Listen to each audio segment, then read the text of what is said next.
Billionaires spend hundreds and hundreds of millions of dollars trying to elect a president or a senator or a member of Congress. They're not making that investment just for the fun of it. They want something in return, and this legislation, big time, is what they are getting in return. So what is in this bill that they invested in?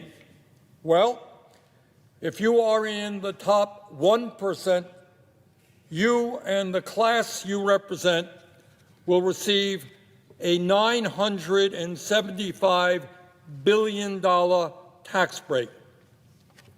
$975 billion tax break at a time when the richest people in this country have never, ever had it so good.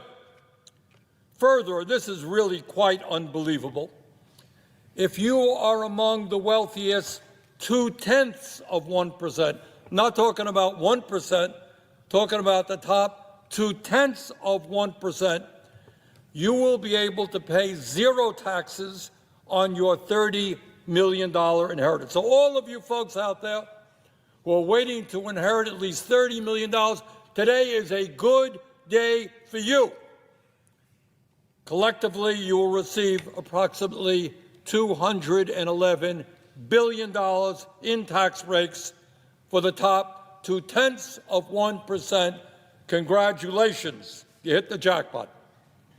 If you are a large corporation and you want to throw workers out on the street and replace them with artificial intelligence, or maybe you want to shift your profits to the Cayman Islands or other tax havens, you are going to get a $918 billion tax break. Congratulations to the CEOs of large, profitable corporations. But while the rich and large corporations make out like bandits in this bill, what does it do for low-income and working families? Well, let me say a few words on that. If you are concerned about health care, which I suspect that everybody in the world is, this bill throws over 16 million people off the health insurance they have, according to the Congressional Budget Office, by cutting Medicaid and the Affordable Care Act by over $1.1 trillion. In other words, the top 1% getting a $975 billion tax break, and that is coming directly by throwing 16 million people off of the health insurance they have. This bill, for the first time, forces millions of Medicaid recipients who make as little as $16,000 a year to pay a $35 copayment every time they visit a doctor's office. So what is the impact of all of that? You throw 16 million people off health care. You force people who don't have any money pay a $35 copayment. So what's the impact of it? Well, this is not my view. This is what the Yale School of Public Health and the University of Pennsylvania determined based on a study that they did. And this is the result. And it is almost so horrific, so grotesque, that it is difficult to speak about.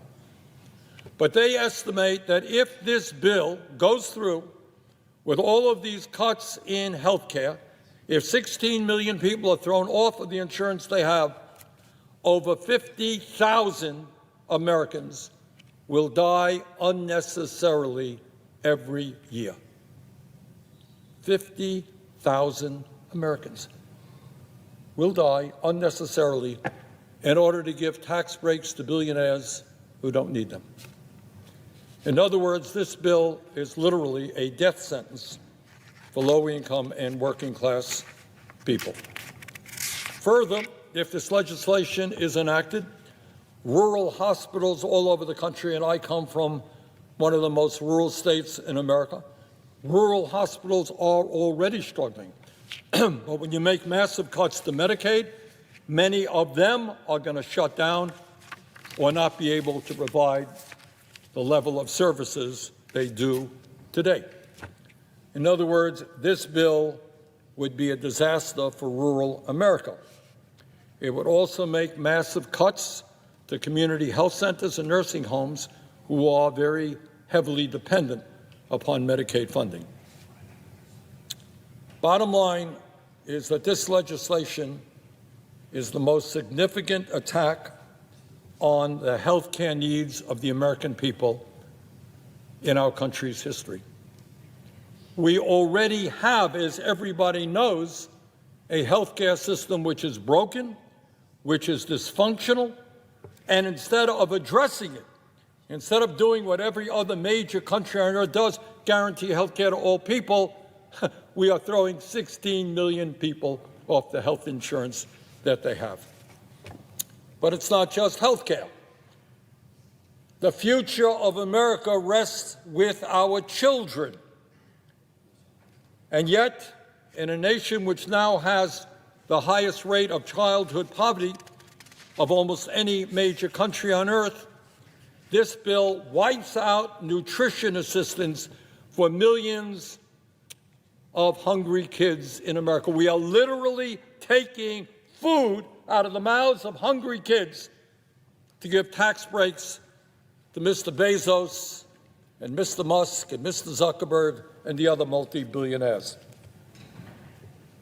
If we understand that if we're going to compete effectively in the global economy, we need to have the best education system in the world, this bill makes $350 billion in cuts in education, with the result that working-class kids will find it much harder to get the higher education they need to succeed in life. If you are concerned about the existential threat of climate change, and we're seeing heat waves right now all over the world, this bill decimates investments in energy efficiency and sustainable energy like wind and solar, and moves us in exactly the wrong direction with regard to energy. If you are concerned about our role in never-ending wars, this bill makes a bad situation even worse by handing out another $150 billion to the Pentagon, a 15% increase in an already bloated Pentagon budget. We don't have enough money to feed hungry children. We don't have enough money to make sure that people continue to have the health care that they need. Don't have enough money to make sure the kids can get a decent education. But somehow the military-industrial complex is going to get another $150 billion, 15% increase. Mr. President, in my view, nobody in the Senate or the House should vote for this legislation, and I applaud all of the Democrats for voting against it, and I want to congratulate two Republicans, Senator Paul and Senator Tillis, for voting against it, for different reasons, by the way, than I have. But I do find it interesting, and it does tell us where we are as a nation today, that when one of those senators, Senator Tillis, voted against it because he thought it was not a good bill for the people of his home state, North Carolina, suddenly the President of the United States went after him in a very, very vicious way. And today he announced that he will not be seeking re-election. So it appears now that the Republican Party has really become a party of the cult of the individual. The only thing you have to do now as a Republican is say, I agree with President Trump. I love President Trump. President Trump is right all of the time. Hey, that's all you got to do now to be a good Republican. There was a day when Republicans and Democrats understood that they were elected by their constituents. Yeah, you want to work with the president of your own party, nothing to do about that.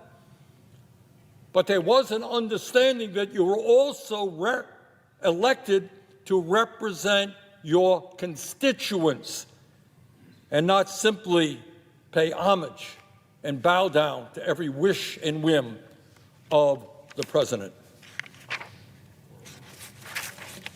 Mr. President, during the vote-a-rama, I will be offering several amendments which I hope will win support. Number one, at a time when 22% of our nation's seniors are trying to survive on less than $15,000 a year, my first amendment would fundamentally improve their lives in two significant ways. Number one, it would cut the price of prescription drugs under Medicare in half by making sure that our nation's seniors do not pay any more than Europeans or Canadians pay for the same exact drugs. And number two, with those savings, we're going to expand Medicare to cover dental, vision, and hearing. In other words, instead of throwing people off of health care, we're going to expand Medicare to provide a number of services that seniors desperately need and want. Secondly, Mr. President, at a time of massive income and wealth inequality, my second amendment would eliminate the $211 billion estate tax for the top 0.2% that is included in this bill. They get a top 2%, as I mentioned, $211 billion tax rate. That is insane. We're going to get rid of that. And lastly, at a time when we spend more on the military than the next 9 nations combined, at a time when the Pentagon cannot account for trillions of dollars in assets, we are going to end the provision that allows the Pentagon to receive another $150 billion. Bottom line, Mr. President, is this country faces many crises: high rate of childhood poverty, kids going hungry, education system in deep trouble, healthcare system completely broken. And in virtually every single area, this bill takes us in precisely the wrong direction. When the wealthiest people in this country have never, ever had it so good, it is totally insane to be offering them $1 trillion in tax breaks so that we can cut health care, education, and nutrition. This bill is not what the American people want, and I hope very much we can defeat it. Thank you very much, Mr. President.